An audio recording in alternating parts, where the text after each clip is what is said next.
August 15, 1942, began one of the most confusing mysteries of the Pacific War. Commander Tao Kurita stood on his ship watching the dark water of Blackett Strait with growing dislike.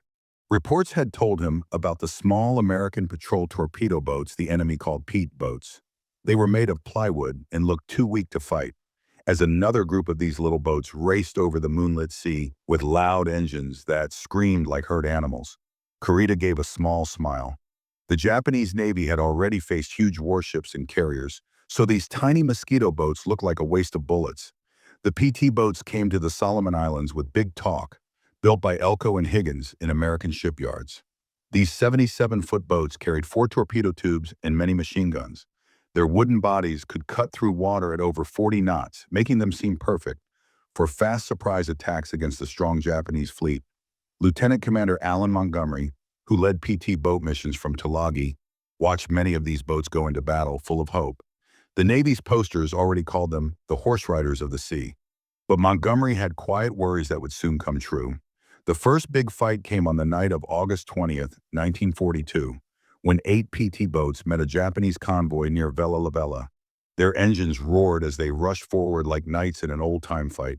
Torpedo after torpedo shot out, leaving bright white trails across the black water. The crews held their breath as the torpedoes sped toward the big Japanese ships. Then nothing.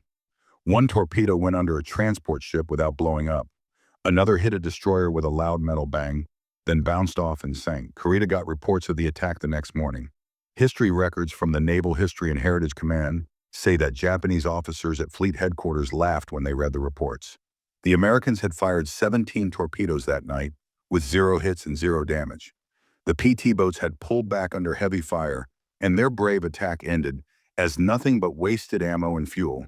Kurita told his men to gather reports from other battles. The same pattern kept showing up, and the Japanese officers found it both clear and funny. Lieutenant Robert Reed commanded Pete 109, one of the boats involved in the Vella La Vella disaster. His after-action report was full of deep frustration, barely held inside the formal military words. The torpedoes had moved straight and true, and the attacks had followed every rule, yet the Japanese ships had kept going as if the PT boats were not even there. Reed's crew had risked their lives rushing close to destroyers that could have blown them apart with one deadly shot. For what the pain and shame of watching their torpedoes fail or miss turned into a sad joke among all PT boat crews. They had gone to battle with wooden swords hoping to fight giant ships, but learned too late that their weapons were like toys. September 3, 1942, brought new worry about the torpedo problem. Though few high officers in the Navy wanted to face it, Captain James Fee, who led submarines from Brisbane, Australia, had been sending angry reports about broken torpedoes since the start of the war. His submarine captains saw the same bad pattern: torpedoes going too deep, not exploding when they hit, or going off early, and warning the enemy without hurting them. The Bureau of Ordnance in Washington ignored these warnings with careless pride that later looked almost criminal.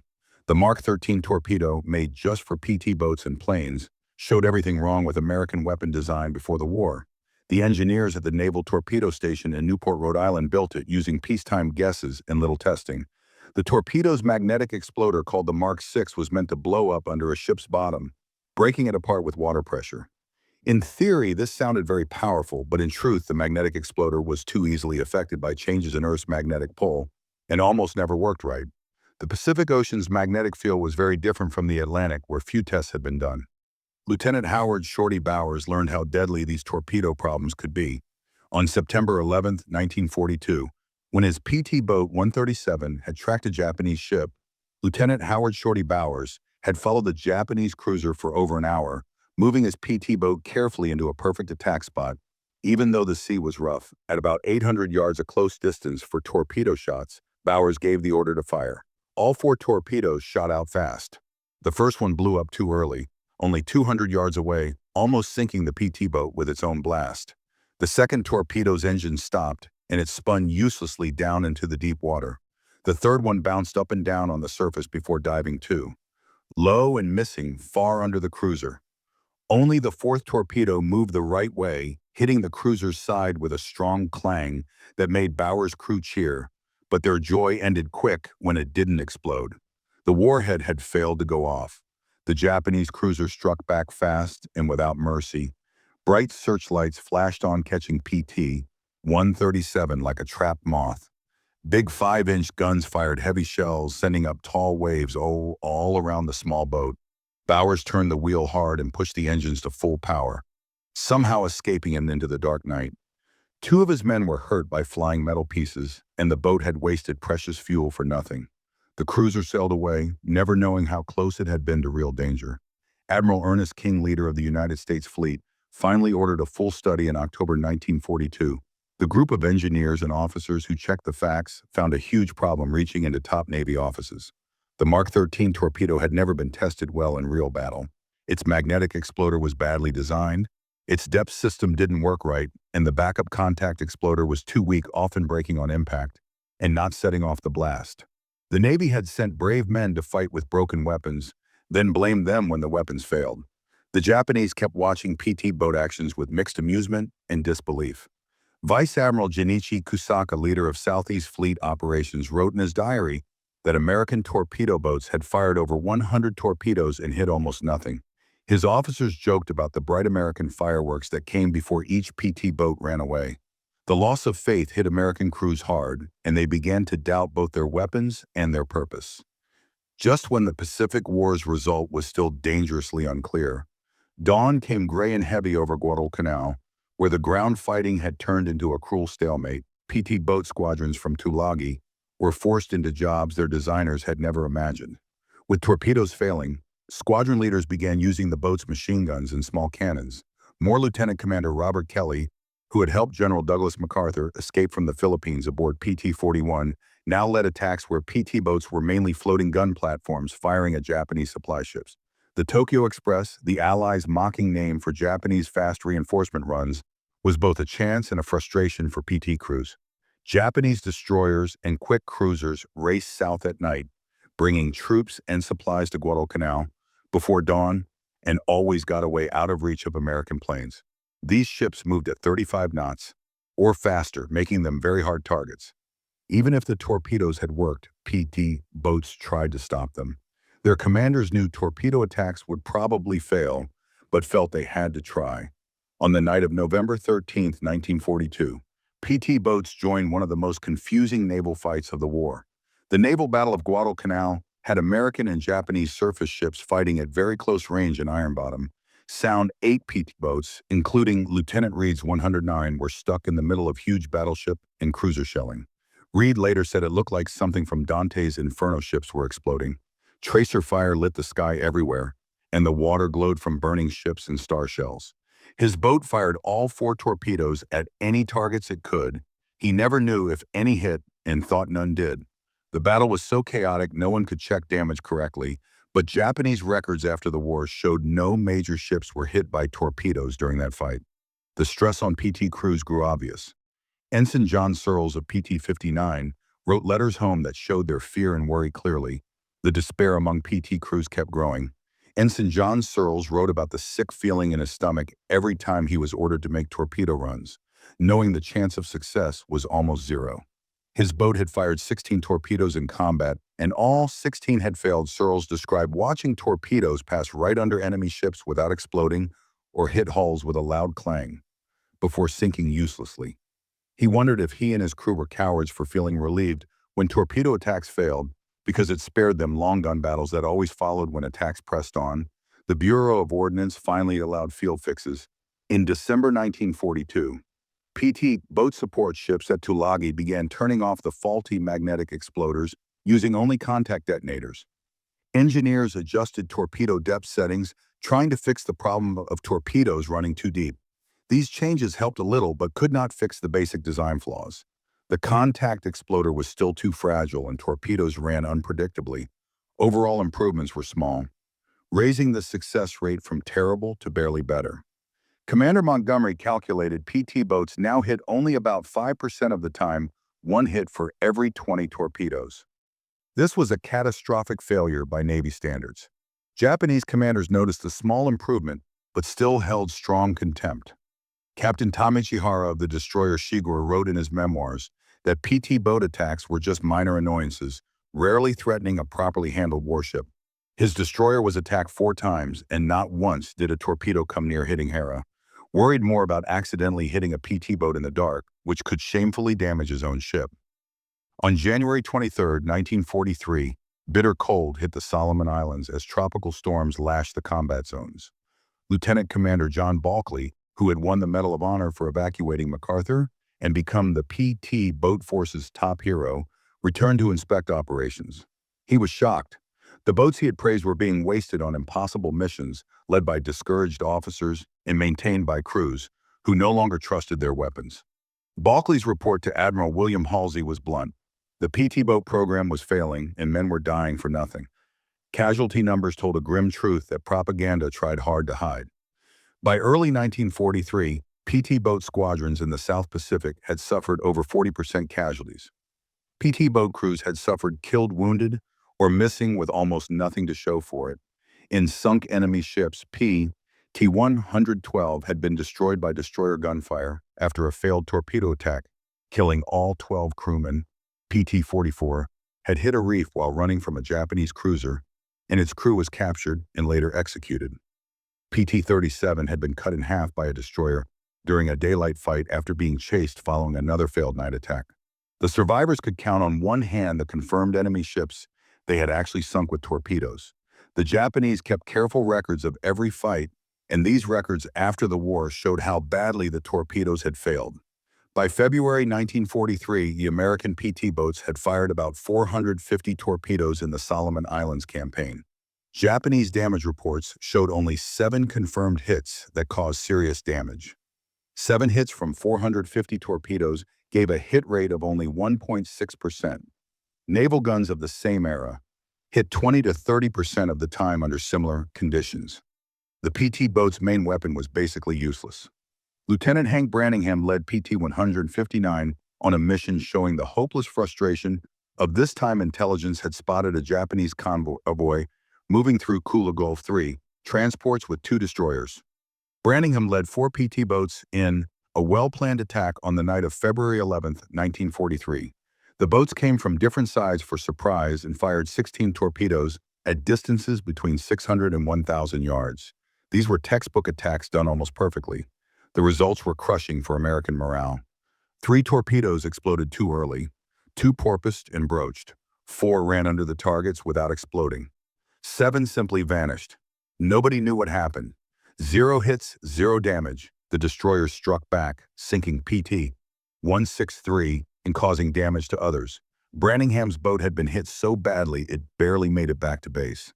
The Navy's answer to growing criticism was to focus even more on training and tactics, as if the problem was with the men and not the machines. More PT boat squadrons were sent to the Pacific and given intense training in night torpedo attacks. Doctrine manuals were rewritten and updated. Senior officers gave speeches about courage and determination, but none of this fixed the real problem. The torpedoes did not work. Lieutenant Commander Montgomery, now fully frustrated, began pushing to change PT boats into pure gunboats. He argued their torpedo ability was worse than useless because it caused crews to attack and die without doing anything valuable.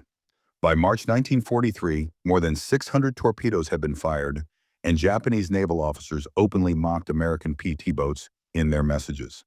Admiral Kusaka issued orders saying PT boats should be treated mainly as reconnaissance threats or targets of opportunity, not as serious combat ships. This was perhaps the harshest judgment. The enemy decided PT boats, though fast and aggressive, posed almost no danger to well-defended warships. The Americans' proud cavalry of the seas had become a joke in the Japanese fleet. On August 2, 1943, history would remember something that had nothing to do with torpedo success. Lieutenant Junior Grade John Fitzgerald Kennedy, commanding PT 109, was patrolling Blackett Strait with 12 men when the Japanese destroyer Amagiri appeared from the dark. What happened next would be debated for decades, studied by historians, and affect politics. But the basic facts were clear and deeply embarrassing for the PT boat. Program the Amagiri, under Commander Kohei Hanami, was on a Tokyo Express run, bringing supplies and troops to V on Kolombangara Island. Hanami's destroyer moved at 30 knots. When a lookout spotted PT-109 at about 200 yards away, Kennedy's boat was idling on one engine to make less noise and wake, a common tactic at night. What should have been a perfect torpedo boat ambush turned into disaster. Kennedy apparently did not see the destroyer until it was almost on top of his boat. He pushed the engines trying to turn into attack position, but physics and momentum were against him. The Amagiri hit PT 109 in the middle, nearly cutting the plywood boat in half. The collision was devastating. Two of Kennedy's crew died instantly. Andrew Jackson Kiersey and Harold Marne were either torn apart by the destroyer's bow or pulled into its spinning propellers. The PT boat's fuel tanks broke, spilling gasoline that ignited in a huge fireball visible for miles. Kennedy and the 10 surviving crew members ended up in the water, surrounded by burning fuel. The Amagiri suffered only minor damage to its hull and continued its mission without stopping to check if the PT boat was destroyed. A decision Commander Hanami would later regret because Kennedy survived and heroically rescued his crew, making international news. Kennedy then swam 3 miles to Plum Pudding Island, towing badly burned crew member Patrick McMahon by a life jacket strap clenched in his teeth, and hopped between islands to find rescue. This made him a war hero and later helped his path to the presidency. But from a tactical viewpoint, the incident was a total failure. PT 109 never fired a torpedo or attacked the enemy. The boat was destroyed not by heroic sacrifice, but through what seemed like tactical mistakes and bad luck.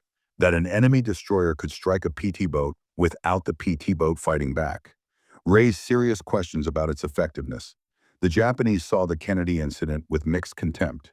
Commander Hanami's report called the collision unremarkable. His destroyer had simply run down an American patrol boat that had not noticed it coming, even in calm seas with clear visibility. No evasive moves were made, no torpedoes fired at his ship. The Amagiri had only minor superficial damage needing small repairs. From the Japanese view, this was another example of PT boats failing in operations. The boats were fast when moving, but helpless when attacking prepared enemies. The American public heard a very different story. Kennedy's bravery in saving his crew was real and celebrated, but the Navy left out the embarrassing facts that PT 109 had been destroyed without firing a shot, that Kennedy had failed to see a destroyer while patrolling, and that the so-called cavalry of the seas had been destroyed by the very prey it was meant to attack. The propaganda value of Kennedy's survival and rescue was too great to mention the operational failures. By August 1943, the total torpedoes fired had passed 700. 700 torpedoes had been fired in combat by PT boats during the Solomon Islands campaign. Yet the confirmed sinkings stayed in the single digits. Japanese naval records showed fewer than 12 cases where PT boat torpedoes caused even moderate damage to warships or transports. The laughter that began with Commander Kurita in August 1942 had spread across the Japanese fleet. American patrol torpedo boats had fired 700 torpedoes and done almost nothing. From the Japanese point of view, it was both confusing and funny, a monument to American industrial effort wasted on weapons that simply did not work. On September 15, 1943, Admiral Halsey held a conference at Noumea to deal with the PT boat problem. The meeting had PT squadron commanders, ordnance experts, and analysts who had studied every torpedo attack since the start of the campaign. The mood was tense. Junior officers feared punishment for telling the truth about failures. Senior officers feared their careers would suffer from being linked to one of the war's most visible disasters. But Halsey insisted on truth no matter the cost. Commander Montgomery presented the statistics his team had gathered. The numbers were shocking. PT boats had now fired 743 torpedoes in combat. They confirmed only 18 hits that caused real damage, a success rate of just 2.4%. Of those 18 hits, only 6 ships actually sank. The kill ratio of torpedoes fired to ships sunk was 124 to 1. In comparison, American submarines using the same flawed Mark 13 torpedoes had kill ratios around 15 to 1.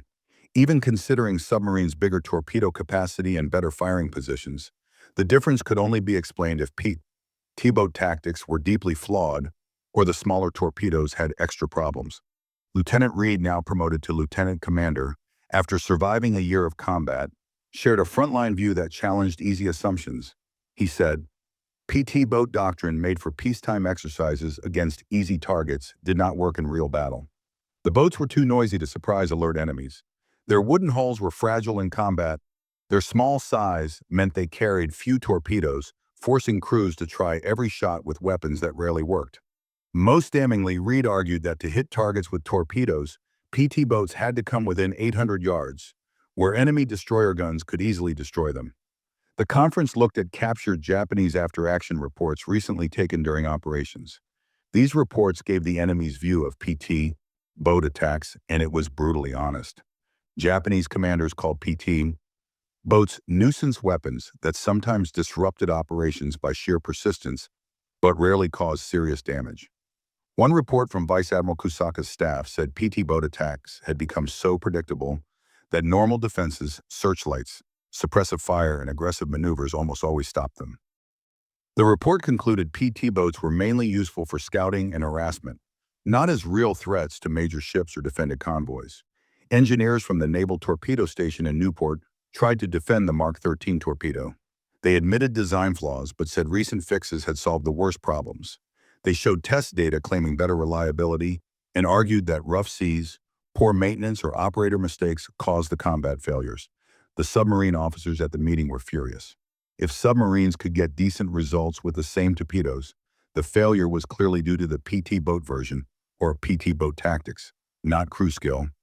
Admiral Halsey made his decision based on clear math and hard facts. PT boats would stay in the South Pacific, but their missions would change. Torpedo attacks would no longer be the main goal.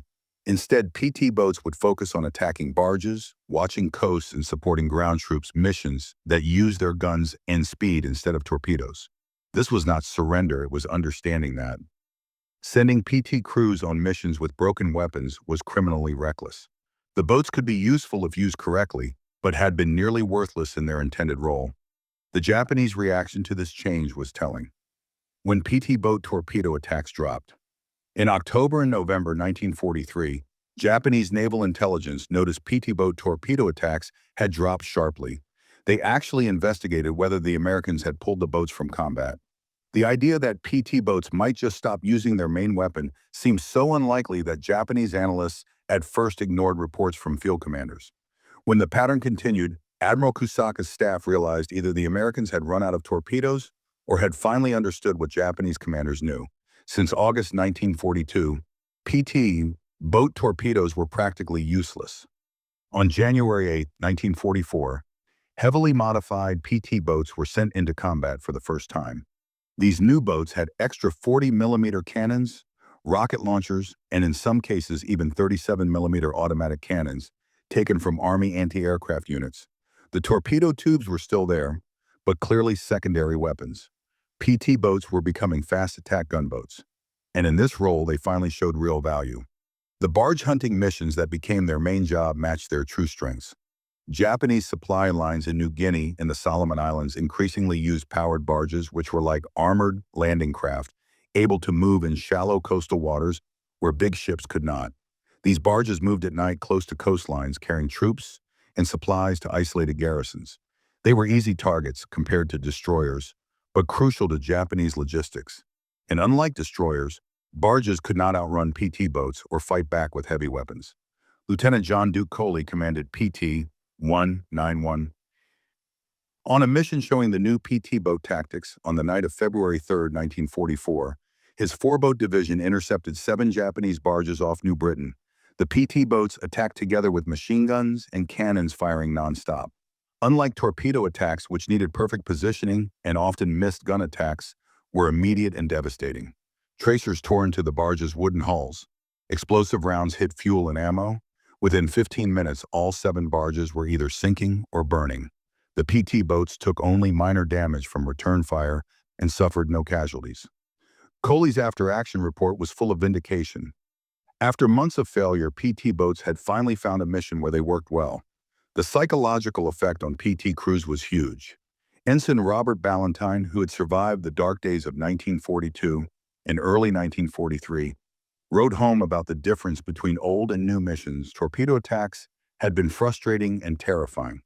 Long approaches under enemy fire weapon failures and desperate retreats. Barge hunting was immediate and intense.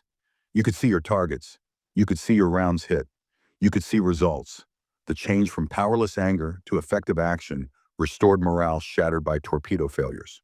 The Japanese response was reluctant respect. Commander Hara, whose destroyer Shigure had ignored PT boat torpedo attacks, noted in his memoirs. that PT boat gun attacks on supply barges had become a real problem. The barges could not outrun PT boats, could not fight back effectively, and were vulnerable to the very things that made PT boats poor. Torpedo boats, their speed and maneuverability. Japanese supply officers started moving barges only on moonless nights and grouping them into larger convoys with destroyer escorts, making logistics much harder. By mid-1944, PT boats were sinking more Japanese vessels per month than they had in the entire previous year of torpedo operations, and with far fewer casualties. The boats that had fired over 700 torpedoes with almost no results were now sinking dozens of barges and small craft each month using guns and rockets. The change was so complete that new PT boat designs removed one or more torpedo tubes to add extra gun mounts. The cavalry of the seas had become floating gun platforms, and in that role they finally fulfilled their promise. The torpedo count eventually leveled off at about 800 fired by PT boats in the South Pacific Campaign through 1943. The final count showed fewer than 30 confirmed cases of significant damage from those 800 torpedoes, with maybe a dozen enemy ships actually sunk. By any measure, this was one of the war's greatest weapon failures. But unlike some military disasters that destroyed the units involved, the PT boat force survived by adapting, by abandoning the mission it was designed for and taking on roles it could actually perform. The PT boat program salvaged value from catastrophic failure. On June 6, 1944, D-Day in Europe, PT boats were operating in the Philippines supporting General MacArthur's island-hopping campaign. The boats aiding landings at Leyte and Muro looked nothing like the torpedo boats that had frustrated crews 2 years earlier. These were purpose-built gunboats with torpedo tubes often removed to make room for extra weapons. They served as mobile artillery platforms, provided fire support for beach assaults, and defended against suicide boats. A new threat as Japanese tactics became more desperate. The lessons from the torpedo failures spread through American naval thinking. The Bureau of Ordnance was completely reorganized after investigations revealed how bureaucratic arrogance and ignoring field reports had worsened the Mark 13 fiasco. Admiral King personally fired several senior ordnance officers whose careers had been built around the torpedo program. The new leadership created strict testing protocols and, crucially, feedback channels so commanders could report weapon failures without fear of blame. Commander Montgomery, promoted to captain and sent to Washington to help with these reforms, later wrote a classified report that became required reading at the Naval War College. His analysis explained that the torpedo failures were not due to a single catastrophic mistake, but cascading institutional failures. Insufficient testing, ignoring negative reports, assuming peacetime doctrine worked in combat, unwillingness to admit mistakes until casualties and failures became obvious. Montgomery concluded that the 700-plus torpedoes fired by PT boats represented not just mechanical failure, but organizational failure at the highest levels of naval procurement and doctrine development. The Japanese view of the PT boat story became clear in post-war interviews with surviving officers. Admiral Kusaka, when asked about American torpedo boat effectiveness, according to surviving Japanese officers, was a constant source of bafflement. They said Japanese commanders couldn't understand why Americans kept using weapons that clearly didn't work. Kusaka estimated that if PT boat torpedoes had worked even as reliably as submarines, the Tokyo Express runs would have suffered many more losses, potentially changing the timing of the Guadalcanal campaign. Instead, the torpedo failures had essentially disabled one of America's few naval assets, capable of operating in narrow coastal waters, where Japanese surface ships dominated. Vice Admiral Teo Kurita, who had once smiled at early PT boat failures, was captured after the war and gave detailed interviews to American naval historians. He admitted Japanese contempt for PT boats was so complete that during 1942 and early 1943, normal defensive procedures were often ignored. Japanese commanders simply did not believe PT boats could be serious threats, and the torpedo failure rate confirmed this over and over. Kurita noted that when PT boats switched to gun attacks on supply vessels, Japanese tactics had to change completely.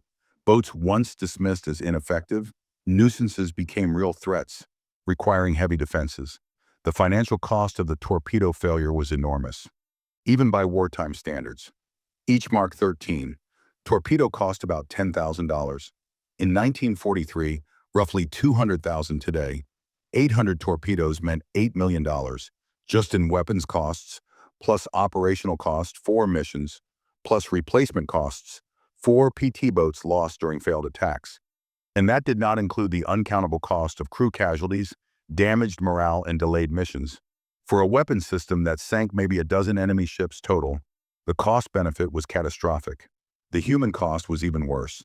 At least 200 American sailors died in PT boat operations, while torpedo attacks were the main mission. Not all deaths were directly from torpedo failures, but the failures extended exposure to enemy fire, forcing crews to risk more attacks. Every failed torpedo attack that required a second or third approach raised the chance of casualties. Survivors remembered the sick feeling of seeing torpedoes fail while enemy fire closed in, knowing they would have to attack again or retreat in failure. On March 27, 1945, the unexpected conclusion to the PT boat torpedo story came on March 27, 1945. Admiral Kurita, now in command of the remaining Japanese naval forces in the home islands, wrote a staff assessment of American naval capabilities. This document would be captured when Japan surrendered 5 months later. In it, Kurita reflected on the Pacific War's naval campaigns, including his observations about American PT boats. His commentary, later translated and declassified, provided the final perspective on one of the war's strangest chapters. Kurita wrote that PT boat torpedo failures had been both a major Japanese advantage and a lost opportunity for America. He calculated that if American torpedoes had worked properly during 1942 and 1943, Japanese losses of destroyers and transports in the Guadalcanal and New Guinea campaigns would have been much higher. The Tokyo Express runs that supplied Japanese garrisons operated with little worry about PT boat attacks, specifically because those attacks were so ineffective. Kurita noted that a single American torpedo boat with reliable weapons in confined nighttime waters could theoretically threaten even capital ships. Fast, maneuverable, hard to hit, and capable of withdrawing before a counterattack could be organized. The admiral acknowledged what American commanders had also concluded. The transition of PT boats to gunboat roles was operationally smart, but also admitted the torpedo program's failure. Kurita observed that Japanese supply operations, already strained by submarine and air attacks, became more difficult when PT boats effectively hunted supply barges. He noted with the bitter wisdom of a defeated commander that if Americans had used effective gunboat PT boats from the start, rather than wasting over a year on faulty torpedoes, Japanese positions in the Solomons and New Guinea might have collapsed months earlier.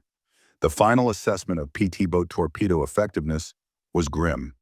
Across the entire Pacific War, PT boats fired about 1,200 torpedoes in combat. In all theaters, confirmed kills from PT boat torpedoes totaled fewer than 30 ships. Many of these attributions were questionable based on inconclusive evidence from night actions involving multiple Allied forces were engaging the same targets. The South Pacific Campaign, where over 700 torpedoes had been fired, accounted for most of these failures and only a tiny fraction of successes. Lieutenant Commander Reed, who survived the war and later became a respected naval historian, spent decades researching the PT boat torpedo failures. His definitive study, published in 1968, exposed the institutional failures that caused the disaster. Reed documented how the Bureau of Ordnance ignored or suppressed negative reports from both submarine and PT boat commanders throughout 1942. He revealed that successful torpedo designs used by British and German forces had been studied but not adopted because of a not invented here attitude among American designers. Most damningly, Reed showed that the Mark 13's fundamental flaws were known to engineers before the war, but production pressures and bureaucratic momentum prevented the needed redesigns. The human story behind the numbers came through interviews Reed conducted with surviving PT boat veterans. These men described how weapon failures hurt combat effectiveness and morale. They talked about the dark humor that developed, joking about baptizing torpedoes instead of firing them, since the weapons seemed to do nothing but get wet. They remembered the anger and helplessness of watching torpedoes fail, while Japanese ships that should have been sinking steamed away. Some admitted they eventually felt relieved when torpedo attacks failed because success would have required pressing attacks that exposed them to more enemy fire. The Japanese perspective, preserved in post-war writings by officers like Commander Hara and Admiral Kusaka, treated the American torpedo failure as a cautionary tale about overconfidence in technology and institutional resistance to admitting problems. Japanese naval doctrine stressed weapon reliability and extensive testing. Though Japan had its own weapon failures during the war, the tone in Japanese accounts shifted from contemptuous amusement in early reports to something closer to sympathy and reflection. Professional naval officers, no matter their nationality, understood the betrayal felt by combat personnel when their weapons failed. The legacy of those 700-plus torpedoes fired in the South Pacific went far beyond immediate tactical failures. The scandal prompted major reforms in how the United States Navy developed, tested, and deployed weapons. The Mark 13 torpedo, eventually fixed through field modifications and redesign, became a cautionary example studied by every generation of naval officers. The Bureau of Ordnance's institutional arrogance, which had ChatGPT said, dismissed frontline reports as user error rather than design failure, was dismantled and replaced with systems that prioritized operational feedback. John F. Kennedy's presidency brought renewed attention to PT boat operations, though Kennedy himself rarely spoke about the circumstances of PT 109's loss. When he did discuss his wartime service, he focused on rescuing his crew rather than the tactical situation that made the rescue necessary. The broader context that his boat had been destroyed without firing a shot, part of a campaign where hundreds of torpedoes had achieved almost nothing, remained diplomatically obscured.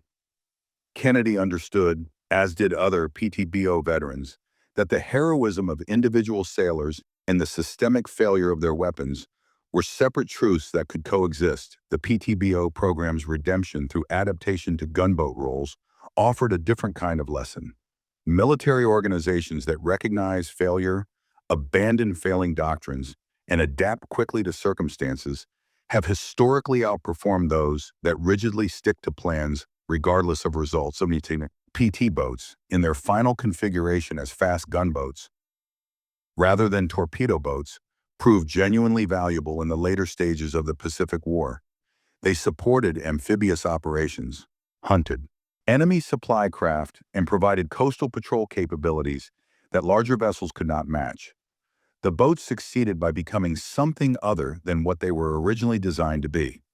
Commander Montgomery's post-war career included testimony before Congress about military procurement reform.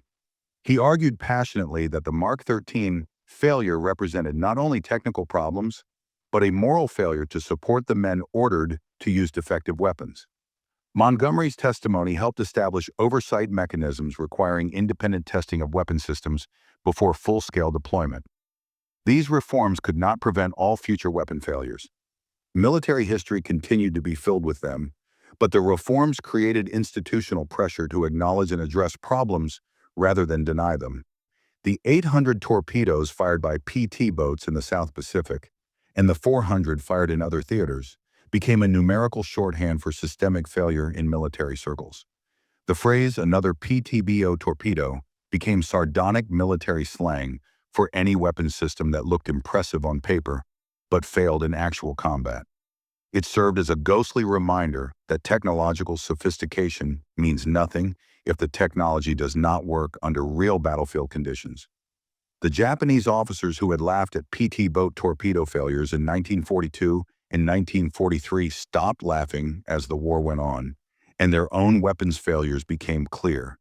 Japanese long-lance torpedoes, once far better than American designs, began to suffer from depleted oxygen supplies and maintenance issues that reduced their effectiveness. Japanese aircraft, brilliant in 1941, became outdated as American designs improved, while Japanese industry could not keep up with the pace of change. The admirals who had mocked American PT boats found themselves commanding fleets increasingly outmatched in every way. Victory allows one to laugh at the enemy's failures. Defeat makes such laughter hollow. The final word perhaps belonged to the PT boat crews themselves, the men who had charged into combat with weapons that betrayed them. In reunions held decades after the war, these veterans spoke with remarkable clarity about what the torpedo failures had meant. They had not lost faith in their country or in their mission. They had lost faith in the bureaucrats and engineers who sent them to war with defective tools. That distinction mattered. The crew's courage had never been in question. Their weapons' reliability had been non-existent. Future generations of sailors would benefit from reforms purchased with the blood and frustration of PT boat crews who fired 700 torpedoes and watched most of them fail. The Admirals had laughed when PT boats fired 700 torpedoes and accomplished almost nothing. History's verdict was far less amused. The torpedo. The failure represented everything wrong with military bureaucracy, arrogance, resistance to negative feedback, prioritization of institutional reputation over operational effectiveness, and willingness to sacrifice frontline personnel rather than admit mistakes. The laughter died in the smoke of sunken PT boats and the statistical columns that documented undeniable failure.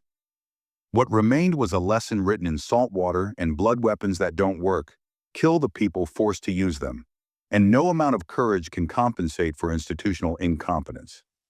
The 800 torpedoes became a memorial of sorts, not to victory or heroism in the conventional sense, but to the harder lessons of warfare.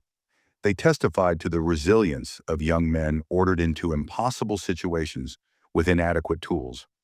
They documented the cost of bureaucratic failure, measured in wasted resources and wasted lives. They proved that even devastating systemic failures could be overcome through adaptation and honest assessment. And they served as a permanent warning that the enemy's laughter at your failures is far less dangerous than your own refusal to acknowledge them. In the end, the PT boats found their purpose. The torpedoes were eventually fixed and the war was won. But the 700 torpedoes fired in the South Pacific campaign remained a cautionary tale that echoed through the decades. A reminder that in war, as in life, having impressive weapons matters far less than having weapons that actually work when you need them most. The Japanese admirals had laughed, and their laughter had been entirely justified. The tragedy was that it had taken so long and cost so much for the Americans to understand fully the consequences of their repeated failures, the human suffering, and the organizational lessons buried in those 700 failed torpedoes.